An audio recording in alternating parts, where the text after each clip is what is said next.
तो last class जो हम लोगों की हुई थी उसमें हमने इनडायरेक्ट प्रूफ के बारे में बातचीत की थी।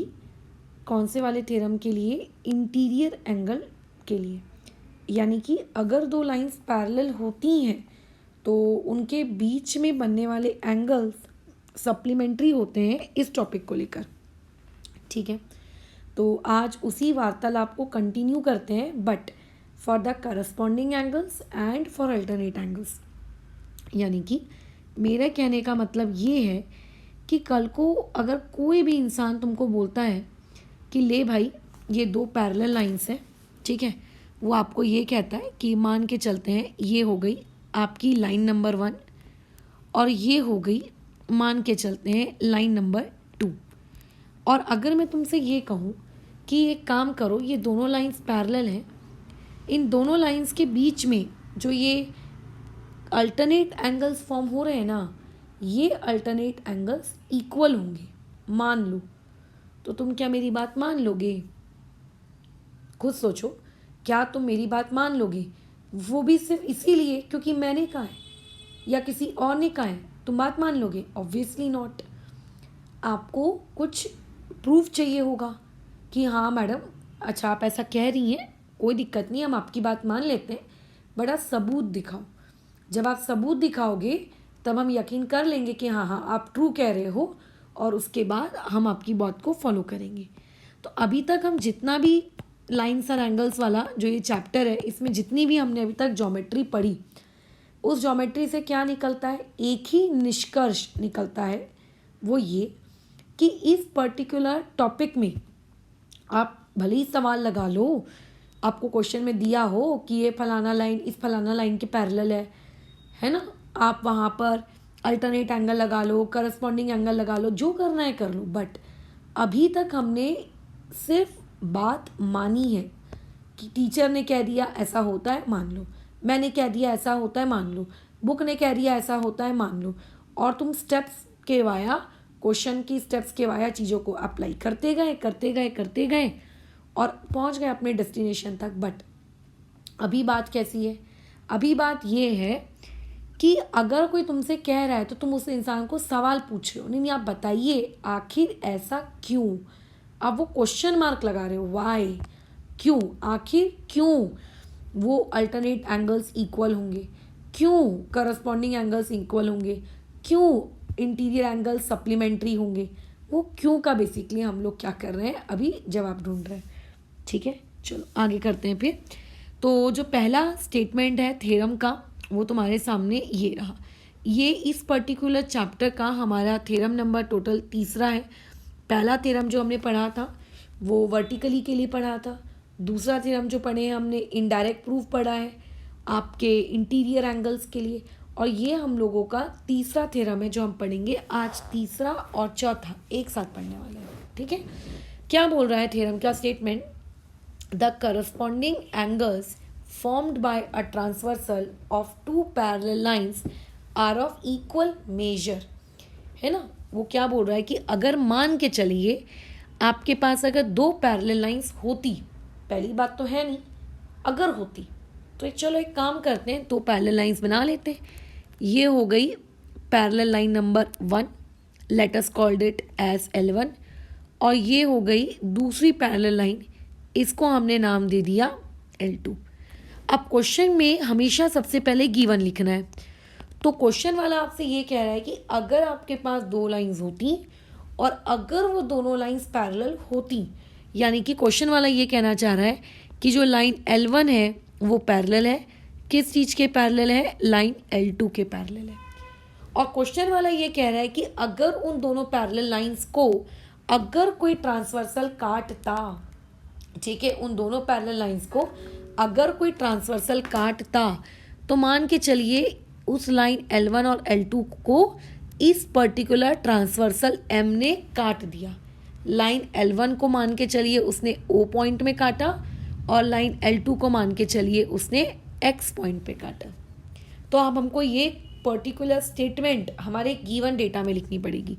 ठीक है, कि जो आपकी लाइन M है, line M is a transversal, वो क्या है? एक ट्रांसवर्सल है। ठीक है, और इंटरसेक्ट कर रही है, इंटरसेक्ट का मतलब काट रही है, intersecting line L1 and L2, ठीक है, line L1 and line L2 कौन से पॉइंट पे इंटरसेक्ट कर रही है, at point O and X, कौन से पॉइंट O पे और दूसरा कहाँ पर, पॉइंट X पर, ठीक है, ये बातचीत चल रही है हम लोगों की। ये हमारा गिवन डेटा डन, ठीक है। अब वो ये कह रहा है कि अगर दो लाइंस आपस में पैरेलल होती और अगर उन दोनों लाइंस के पास कोई करस्पॉन्डिंग एंगल यदि होते तो पहली बात तो दो लाइंस के बीच में बहुत सारे करस्पॉन्डिंग एंगल्स के जोड़े का मतलब होता है पेयर बनाए जा सकते हैं, बहुत सारे। अब हम उतने सारे पेयर्स को लेकर इस थ्योरम को प्रूफ नहीं करेंगे, किसी एक करस्पॉन्डिंग एंगल के पेयर को हम लोग लेंगे। तो मान के चलिए मैंने ये ले लिया पहला करस्पॉन्डिंग एंगल और ये ले लिया मैंने दूसरा करस्पॉन्डिंग एंगल, इसको मैंने नाम दे दिया एंगल 1 और इसको मैंने नाम दे दिया एंगल 2। आप मैंने जो करस्पॉन्डिंग एंगल लिया है ज़रूरी नहीं कि आप भी वही लो, आप कोई दूसरा ले सकते हो, ठीक है, बट मैंने ये ले लिया है। अब आपको क्वेश्चन वाला ये बोल रहा है कि ये जो दोनों करस्पॉन्डिंग एंगल्स होंगे, ये दोनों करस्पॉन्डिंग एंगल्स क्या होंगे, इक्वल। यानी कि बेसिकली आपका टू प्रूव आज के क्वेश्चन का ये है कि आपको एंगल 1 और एंगल 2 ये आपस में क्या दिखाने, इक्वल दिखाने, ठीक है। ये आपका आज का टू प्रूव है।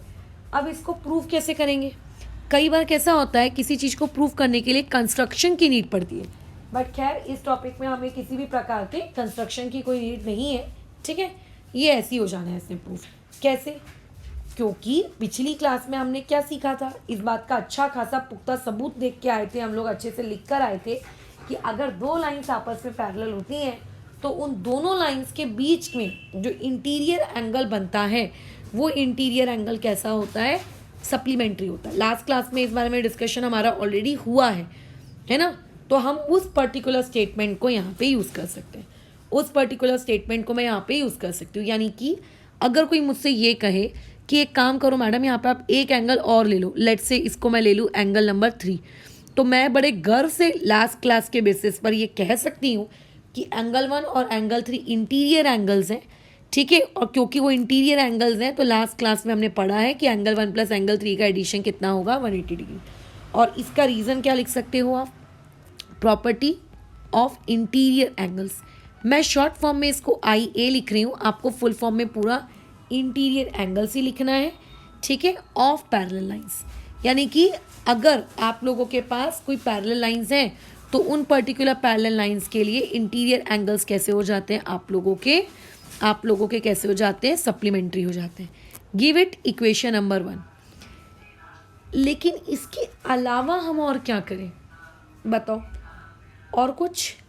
तो एक और पॉइंट वो ये है कि अगर आप डायग्राम को ध्यान से देखो तो आपको ऐसा नहीं लगता कि एंगल 2 प्लस एंगल 3 ये दोनों लीनियर है, बिल्कुल लगता है। तो अगर तुमको ये दोनों लीनियर लगते हैं तो लीनियर पेयर की प्रॉपर्टी लगा दो, तो क्या हो जाएगा, angle 2 plus angle 3 is equals to कितना, 180 डिग्री। और इसको यहाँ पे रीज़न दे दिया लीनियर पेयर और इसको हमने दे दिया इक्वेशन नंबर 2, ठीक है। तो इस तरीके से मेरे पास दो इक्वेशन आ गई। अब इन दोनों इक्वेशंस का मैं करूँ क्या, तो देखो ज्योमेट्री है, जब भी आपके पास इस तरीके से दो इक्वेशंस आएंगी आपको हमेशा उन दोनों इक्वेशंस को ऑब्जर्व करना है। आपको हमेशा क्या करना है, उन दोनों इक्वेशंस को ऑब्जर्व करना है। आप ये देखते हो कि आपके पास जो पहली इक्वेशन है उसके पास 180 है और इक्वल टू में ऑब्वियसली एक दूसरी क्वांटिटी भी है। आप सेकेंड इक्वेशन को देखते हो, उसके पास भी इक्वल टू 180 है, ऑब्वियस है कि उसके LHS में कोई दूसरी क्वांटिटी भी है, बट दोनों के पास 180 है। क्या ये बात समझ रहे हो? तो इसीलिए हम ये चीज़ लिख सकते हैं कि एंगल 1 प्लस एंगल 3 ये भी 180 है और साथ ही साथ में एंगल 2 प्लस एंगल 3 ये भी 180, मतलब बेसिकली तीनों ही आपस में इक्वल है, तीनों ही आपस में इक्वल है। It is like that Ram Shyam का फ्रेंड है, घनश्याम वो भी श्याम का फ्रेंड है, तो इनडायरेक्टली राम श्याम और घनश्याम तीनों ही आपस में दोस्त हो गए, ठीक है। इसमें से मुझे किसकी नीड है, इसमें से मुझे सिर्फ पहले वाले टर्म की नीड है है ना, और मुझे इसे किसकी नीड है, दूसरे वाले सॉरी थर्ड टर्म की नीड है। तो जिसकी मुझको नीड है मैंने सिर्फ उन टर्म्स को अपने पास लिख लिया कि हाँ मेरे को इन दोनों टर्म्स की नीड है, इन दोनों को मैं लिख लेती हूँ। जब इन दोनों टर्म्स को मैंने आजू बाजू लिखा तो मेरे को दिखा कि अरे बाप रे, लेफ्ट हैंड साइड में भी +3, राइट हैंड साइड में भी +3। तो अगर लेफ्ट साइड और अगर राइट साइड दोनों तरफ अगर आपको सेम क्वांटिटी दिख रही है तो आप उन्हें कैंसिल आउट कर सकते हो। तो एंगल 1 बराबर यहाँ से क्या आ जाएगा, एंगल 2 आ जाएगा। और क्या तुम्हें ही लगता कि यही हम लोगों का 2 प्रूफ था कि मुझे एंगल 1 बराबर एंगल 2 करना था? फिर तो ये हो गया हमारा हैंस प्रूफ्ड, डन। इसी तरीके के सवाल रहते हैं जो आप लोगों के पास आते हैं। एक लास्ट क्लास में पढ़ा हुआ इंटीरियर एंगल और एक आज की क्लास में पढ़ा हुआ करस्पॉन्डिंग एंगल का प्रूफ। अब क्या होता है, कई बार टीचर्स ये 1, 2, 3 ऐसे एंगल्स के नाम ना लेते हुए उन लोगों को इस तरीके से एंगल्स के नाम लिखना पसंद होता है। जैसे यहाँ ए दे दिया, यहाँ पॉइंट एक्स है, तो एंगल 1 को एंगल 1 ना कह के वो लिखेंगे AOX। तो डिपेंड करता है कि आपकी टीचर कैसे लिखना चाहती हैं, आप उसके अकॉर्डिंग वो चीज़ ट्रांसफॉर्म कर सकते हो। मेन चीज़ क्या होती है, उस पर्टिकुलर कंसेप्ट को समझना है ना, कि वो कैसे आया, क्यों हुआ, कैसे हुआ, लाइक दैट। ठीक है, अभी अगर मैं यही सेम बातचीत करूँ तो तुम ये भी तो बोल सकते हो कि अच्छा मैम फिर तो आपको ये भी अभी प्रूव करना होगा कि अगर आपने लास्ट क्लास में ये प्रूव कर दिया है कि एंगल 1 मतलब अगर आपने लास्ट क्लास में ये प्रूव कर दिया है कि 2 इंटीरियर एंगल सप्लीमेंट्री होते हैं, आज की क्लास में अगर आपने ये प्रूव कर दिया है कि करस्पॉन्डिंग एंगल्स जो होते हैं वो इक्वल होते हैं, तो फिर आप ये भी प्रूव करो ना कि जो अल्टरनेट एंगल्स होते हैं वो अल्टरनेट एंगल्स भी इक्वल होते हैं। तो बेसिकली यही हम लोगों का थ्योरम नंबर क्या है आज का 4, जिसमें देखो तुम्हें यही बोल रहा है कि अगर तुम्हारे पास 2 लाइंस पैरेलल अगर वाली होती तो खैर नहीं है, हम बना लेते हैं। तो ये मान लेते हैं आपके पास लाइन L1 है और ये मान के चलिए, ये बैकग्राउंड में तो कुछ लाउड ही म्यूज़िक है, खैर जाने दो। अगर आपके पास एक लाइन L1 है और दूसरी एक लाइन लेट से L2 है और अगर ये दोनों एक दूसरे के पैरेलल हैं, ऐसा क्वेश्चन वाला कह रहा है, और अगर एक ट्रांसवर्सल आकर इनको क्या कर दे, कट मार दे, लेट से ये M ट्रांसवर्सल ने आकर उसको कट मार दिया, ठीक है, तो क्वेश्चन वाला आपसे ये कह रहा है कि जो अल्टरनेट एंगल्स होंगे वो इक्वल होंगे। तो मैडम यहाँ पे अल्टरनेट एंगल्स तो कहीं है नहीं, तो वो आपको बनाना है भाई, मैंने नहीं बनाना है। जैसे पिछले केस में करस्पॉन्डिंग एंगल मैंने अपनी मर्जी से लिया था, यहाँ पे अल्टरनेट एंगल भी मैं अपनी मर्जी से ले लेती हूँ। तो एक एंगल मैंने इसको चूज़ किया, एक एंगल मैंने इसको चूज़ किया, ठीक है। तो ये क्या बन जाएगा आपका 1 और ये क्या बन जाएगा आपका 2 बराबर। तो बेसिकली मुझे इन दोनों अल्टरनेट एंगल्स को क्या करना है, इक्वल प्रूफ करना है। ये भी पिछली क्लास के जैसे ही है, इसको इक्वल प्रूफ करना मतलब बेसिकली पिछले थ्योरम के जैसा ही है, इसको इक्वल प्रूफ करना। गिवन लिख दिए, 2 प्रूफ लिख दिए। अब प्रूफ की तरफ बढ़ते हैं। देखो प्रूफ करने के लिए एग्जैक्टली आपको पिछली स्टेप्स को ही रिपीट करना है। आपको एक एंगल 3 की नीड है। अब देखो वो तुम्हारी चॉइस है कि एंगल 3 तुम इसको लेना चाहते हो कि एंगल 3 तुम इसको लेना चाहते हो। It is completely your choice, ठीक है, कम्प्लीटली योर चॉइस। तो मैंने इस बार ऊपर वाले को एंगल 3 ले लिया, ठीक है। तुम्हें 1 और 3 के बीच में क्या रिलेशनशिप दिखता है? मैडम 1 और 3 तो लीनियर पेयर है। तुम्हें 2 और 3 के बीच में क्या रिलेशनशिप दिखता है? मैडम 2 और 3 तो आपके इंटीरियर एंगल्स हैं, बराबर। तो हम लिख सकते हैं कि angle 2 plus angle 3 equal to 180 degree, ठीक है। इक्वेशन नंबर 1 और उसको रीज़न देना पड़ेगा। तो रीज़न हम लोग क्या देंगे कि property of what, property of interior angles of parallel lines, ठीक है। पैरेलल लाइंस की इंटीरियर एंगल की property, give it equation number 1। आपको 1 और 3 के बीच में क्या रिलेशनशिप दिख रहा है कि 1 और 3 एक दूसरे के क्या है, लीनियर पेयर है। तो लीनियर पेयर का रीज़न लिख दिया, इसको इक्वेशन नंबर 2 दे दी।